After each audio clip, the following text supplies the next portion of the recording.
Haïti, élection entre les postes de péage maritimes, aériens et terrestres face aux intérêts de la population, la primature doit choisir son camp. Ça, c'est petit éditorial noir et pour semaine ça qui déjà baille un pile problème, mais ça va déranger. Une économie parallèle qui ne se contente plus de financer l'insécurité. En Haïti, la question sécuritaire ne peut être dissociée de la question économique. Les groupes armés, les acteurs du cabotage, M. Dambato, dans le pays, et la compagnie Sunrise Airways, c'est question pour nous, Kimi, parce que c'est extrêmement important, et par rapport avec ça, on a fait jeudi, ne représente plus seulement une menace pour la population et les institutions. Dans plusieurs territoires, ils sont devenus les piliers d'une économie parallèle fondée sur l'extorsion, le contrôle des grands axes routiers, la taxation illicite des marchandises et la mainmise sur toutes les voies de transport. Qu'on y a là, pas grand-chose à faire dans le pays pour que c'est pas par M. Sao ou passer et Jodia. Passer par bateau. Oui, il faut un bateau, mais il faut passer par avion, et sinon, la plago, dans bouche de ils l'ont ça qui c'est contrôlé encore. C'est même. C'est même. C'est là que réside l'une des contradictions majeures du processus électoral en cours. L'État prépare des élections censées restaurer la légitimité politique, alors que une partie du territoire national demeure soumise à des mécanismes économiques et territoriaux qui échappent largement au contrôle des autorités. Du péage terrestre au contrôle des corridors économiques. Le phénomène ne se limite pas aux quartiers sous emprise des groupes armés. Le contrôle des routes redessine progressivement la géographie économique du pays. Les postes de contrôle et les droits de passage imposés aux transporteurs constituent une forme de fiscalité parallèle. Qu'on y a là, l'État lui-même, et prend responsabilité. Et même l'État, ça a une forme de délégation de pouvoir à groupe armé pour tout pays population. Et là, dit l'État, mes amis, gros nèg c'est l'État. Donc, en pile gros nèg, je dis, que vous prenez monsieur avion, hélicoptère, que vous prenez monsieur dame qui gagne bateau, il n'a pas pour nous parler de nom après éditorial ça, vous même, c'est l'État tout. Vous substitué à l'État dans certains niveaux dans le pays, jodi là. Le produit qui arrive sur le marché n'intègre donc plus seulement les coûts de production et de transport. Il inclut désormais le prix de l'insécurité. Là où on se va mettre sur 20 têtes dans le cap haïtien. Dans la Tibonite qui produit du riz, s'il vous plaît. Donc, c'est pas seulement prix du rien, par avec prix gaz là qui montait, que augmenté, mais c'est prix insécurité que nous avons payé à partir de 3 000 qui a acheté. Parce que le marchand l'a acheté là on prix, il l'a vendu à tel prix, mais pour sortir dans point A pour aller dans point B, tout couple déposé sur route pour le river, li entre là-dedans pour voir qui bénéfice que le bras faire pour acheter. Beaucoup de gens ne comprennent rien toujours. On va le pas opposer, on va texte là devant là. OK? Ainsi, les camions en provenance de Malpasse doivent s'acquitter de $2000 américains. Ceux qui empruntent les routes vers le Grand Nord paient jusqu'à 170 000 gourdes. Sans oublier le calvaire des minibus qui déboursent environ 10 000 gourdes à chaque poste de péage, y compris ceux tenus par les brigadiers. Ça nous pas connaître, c'est que brigadier autour, Il a touché tout. il y a un poste de péage yo, Oui. au même titre que, eh bien, bandit yo. Oui. Et c'est ça qui fait Parce que, que- en plus l'espace livré, Attendez, mhm, brigade là, moi-même, moi, dire qu'à un moment naturel, brigade là, il a une importance. Et dans zone côté, là, on connaît brigade, qu'on, et tout pas derrière la brigade. ou pas le temps de poser, ou pas le temps de poser, garçon. Mais brigade là, puis devant, si l'État pas géré, l'État va gagner pour payer conséquences de brigade là. Et bien, tout le monde qui est là, les démissions de fait avant hier, on te dit ça, tout bandit qui est là, il faut un temps, ils étaient brigadiers. Oui. Cette économie de prélèvement génère un cercle vicieux. Plus les routes sont contrôlées, plus leurs usages deviennent coûteux. Plus le transport terrestre se complique, plus les acteurs économiques cherchent des itinéraires alternatifs. C'est précisément à ce moment que les voies maritimes et aériennes entrent en scène.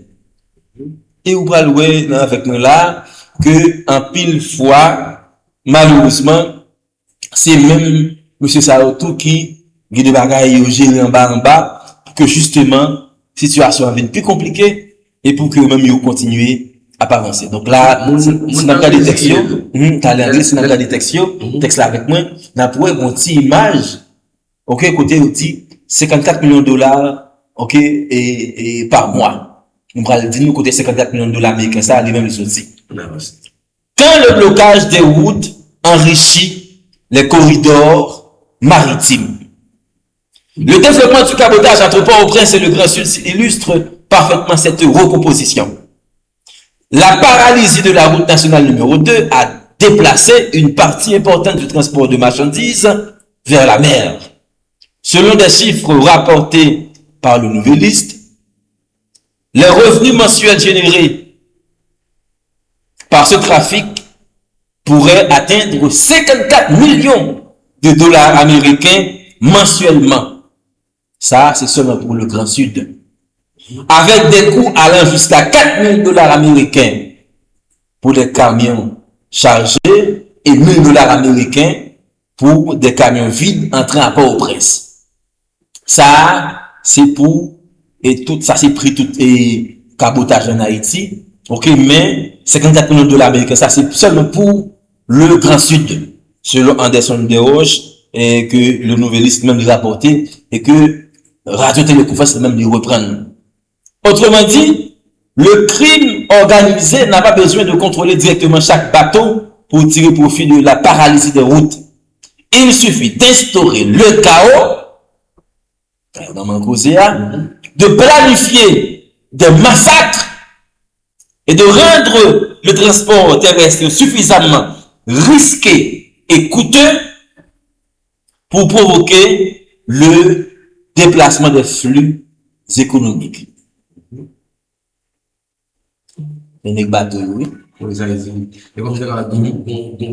comme c'est mon tante qui fait, le fait que route l'a bloqué, c'est vrai que les gens qui prennent des risques, qui essaient de passer, mais l'on ne passe pas dans le terrestre, tellement de gens doivent payer, ou que je paye un seul cop. Non, mon cher, mais ça passe tout, c'est que, en même temps, et est-ce qu'on connaît que grande pile fois, gain de, groupe économique qui bien ou, qui fait bandillage pour les marchandises, on sait de l'autre groupe monde. Hein? Donc c'est jouer ça cap jouer là tout à terre là.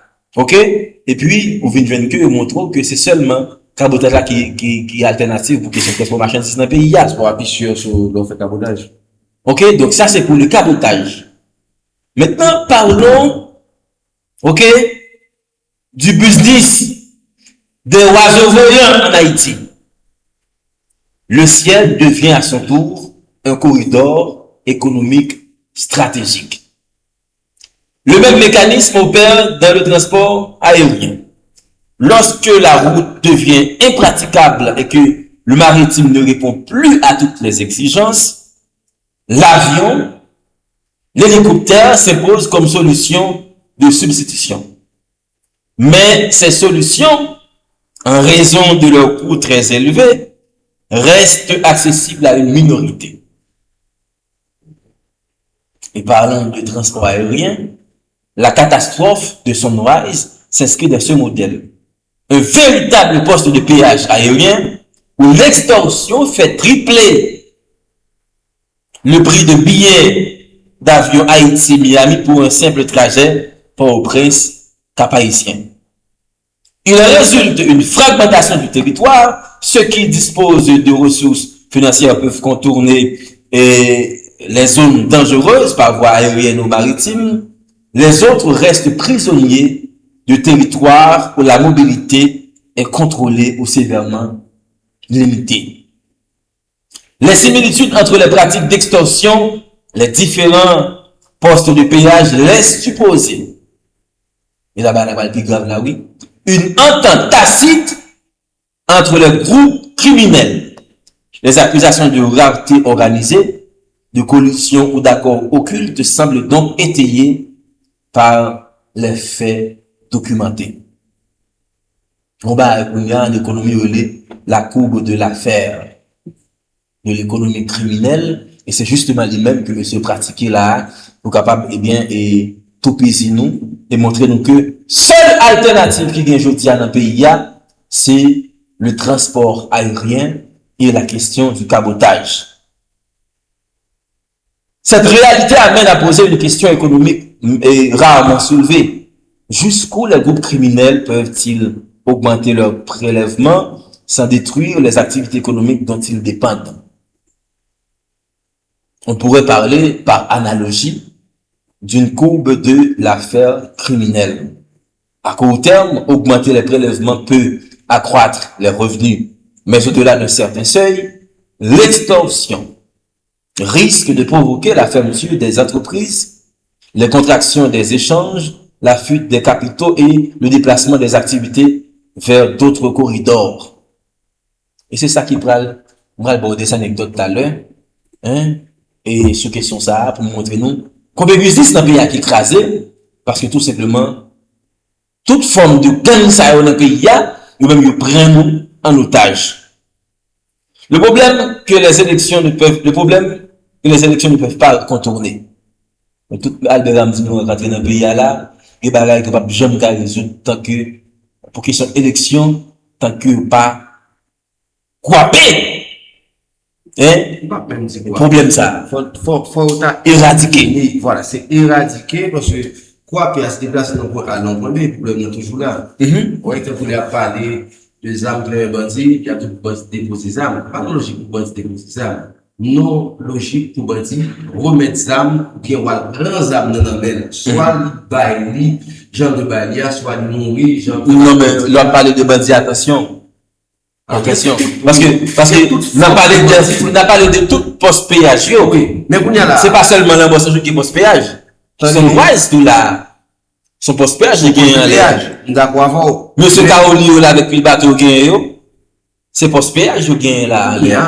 Non, mais, faut le clair. Parce que si n'a pas de bandits qui a bloqué route, les routes aériennes en Haïti sont bloquées. Il revient avec direction centrale police judiciaire, ou d'accord avec, pour mener des enquêtes, monter de croisement, ou bien pour l'État prendre des décisions, on couche, sorti, Port-au-Prince, aller, tel côté, mais c'est Kaboulé qui a fait, mais combien il parce que, ou pas capable de ça, parce que Koutaï, mon frère. Non, mais attendez, Koutaï. non, l'État qui est responsable, qui connaît que vous gagnez une population pour redevance envers lui. Qui j'en comprends? Yo transporté, on camion marchandise qui plein, aller, et l'autre bois dans le sud, on dit pour $3,000 ou bien $4,000. $4,000, mon frère. Les machines à retourner vide, ou bien $1,000. Kounya là, est-ce que nous pas faire calcul ça, dépense ça, pour prix produit vienne plus cher dans le sud? Kounya, sous son l'État qui est responsable, mais soit mon nom, continue de transporter marchandises, soit continue de transporter par prix pour bail là, soit le pas faire. Ouais, donc, d'accord, avant. Mais Kounya là, faut s'y poser attention, parce que quelque chose là qui beaucoup dit, dans cette affaire là, et je dis à la, et André Louis. Ok, nous tenons un parti côté qui dit, le problème que les élections ne peuvent pas contourner. On garde débat là, bien, on fixe nous pour nous dire la vérité à, jeudi à André. C'est ici que le processus électoral prend tout son sens. Le CEP poursuit actuellement les préparatifs des prochaines élections. Il dit, conformément au cadre électoral adopté le 2 juin 2026. Mais une élection ne se résume pas à l'installation des bureaux de vote, à l'impression des bulletins ou au décompte des suffrages. La question fondamentale est de savoir qui contrôle réellement les territoires où les électeurs sont appelés à se rendre, qui maîtrise les déplacements, qui régule les activités économiques qui disposent des moyens d'influencer la population. Le risque d'une capture économique du processus politique. Le véritable danger n'est donc pas seulement que les élections soient perturbées par l'insécurité. D'ailleurs, les acteurs du chaos feront tout pour empêcher la réouverture des grands axes routiers. Donc, nous connaissons ça déjà. L'incendie du commissariat de Gressier en est un indice majeur. C'est le net que vous voyez bouler commissariat Gressier. C'est pour route ça, pas de traverser là. Quel que soit le monde qui dit on va l'ouvrir route Gressier là, il y a fait même déjà commissariat. Et vous gros garçon dans le pays qui ont beaucoup. Je pour beaucoup. Parce que vous avez osé parler de questions route Gressier. Je pour un calotte marassa qui parle de calotte marassa. Parce que monsieur a osé parler de questions Gressier, mesdames, messieurs. Ok? Donc, commissariat de ça qui boule nous tout ça encore, sont indices majeurs du fait que vous ne pas quitter que route l'ouvrir vrai, parce que nous n'avons pas besoin d'élections faites dans le pays. Le danger est plus profond. Il est celui d'une infiltration progressive de la politique par l'économie criminelle. Pour organiser des élections crédibles en Haïti, cela implique de rétablir la circulation sur les axes principaux, de sécuriser les infrastructures stratégiques, de renforcer les capacités de contrôle maritime et frontalier, de combattre les flux financiers illicites et surtout d'empêcher que l'argent de l'économie parallèle ne soit converti en influence politique. La communauté internationale elle-même insiste sur la nécessité de contrôler les frontières et les capacités maritimes et de traiter les réseaux financiers qui alimentent les groupes criminels. Le véritable enjeu du scrutin, c'est pour ça qu'on finit. Le débat électoral haïtien ne devrait donc pas se limiter à une seule question: qui gagnera les prochaines élections en Haïti? Il devrait commencer par une interrogation bien plus fondamentale. Qui contrôle réellement Haïti aujourd'hui? L'État, c'est l'État. Le marché légal, donc le secteur économique là, ou une économie criminelle de plus en plus structurée. En définitive, pour organiser de véritables élections en Haïti, le Premier ministre Alix Zéphizémé doit s'attaquer à cette économie criminelle qui cherche sans cesse à instaurer le chaos et à entraver la bonne gouvernance pour pérenniser son emprise. Éditorial signé Peterson Joseph, Haïti élection entre les postes de péage maritime, aérien et terrestre face aux intérêts de la population. La primature doit choisir son camp. Donc c'est clairement Jodia. Pour le titre éditorial là, de regarder le secteur économique là, de concert, probablement avec l'armée qui crée une situation chaotique, la population pays comme là, mais Alix c'est difficile, mais c'est qui bon. Par exemple, du monde, côté, mon prend et politique pays pour la guerre dans le secteur économique. Non, ça pas problème. Non, c'est pas problème, mais ça. Non, on ne peut pas juger parti en même temps. Comprendre qui genre, et classe économique là, les toujours lié par rapport avec l'État dans une sorte de agressivité pour mettre main en bagarre gagne population. Mais je dis, c'est mon économie qui gagne contrôle. Non, pas problème, pas problème. Non, attendez, écoutez. Le type fraîchement élu en Colombie, c'est un millionnaire. Ok? Abinadel, je veux dire, qu'il géré le Dominicain comme ça, il pas un pauvre. Ok? Et l'autre, de l'autre, c'est pas un pauvre. Lui-même, il pas un pauvre. Si la prend un peu encore. Peut-être pas te dire. Benjamin Netanyahu. On va avancer. Et Emmanuel Macron, se permet moi qui, je ne dis à là, je suis pas gagné un peu de l'argent, mais il est issu. Il est un envoyé, il est un protégé de la classe économique. D'accord. Il n'y a pas de problème que, mais c'est qui classe économique pour gagner? D'abord, c'est qui classe économique. C'est là. Mais il y a un système qui structure qui est déjà en place tout. Comprenez bien, oui? Par exemple, tant pour pays, ça, on a dit, il y a des structures qui est déjà en place, il y a des institutions qui, ont même jam, qui pas quitter, et l'État pèse la population si son monde secteur économique qui est dans la tête. Mais en Haïti, tout le monde c'est l'autre. Mais attendez, mais c'est parce que les gars, ils ont le problème. Et les gars, c'est de véritables mafiosos, période.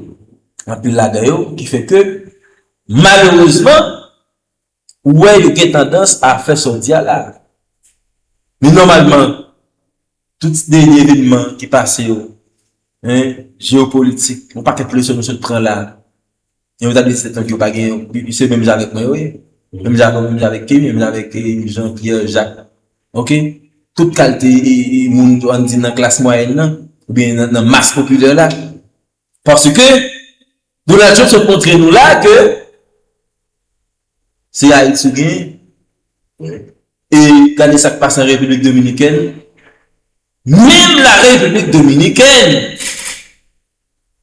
il a sanctionné mon ici, il a carrément interdit mon entrée la caille. C'est une déception. C'est Haïti qui parle. Que blanc, que noir, que rouge, que pôle avec, quel que soit mon Gouya, son seul côté qu'on gagne, c'est Haïti. Mais maintenant, il y a un problème que le secteur économique, il est entré dans la politique. D'ailleurs, puisque, c'est toujours même qui contrôle la politique. On ne va pas être tout mentir. Il faut d'abord pas de contre-pouvoir là. Ok? Contre-pouvoir là, c'est pour aller joindre, c'est dans des institutions démocratiques, lorsqu'on gagne le Parlement, on gagne la justice, et on gagne la société civile, ok? Les médias, etc.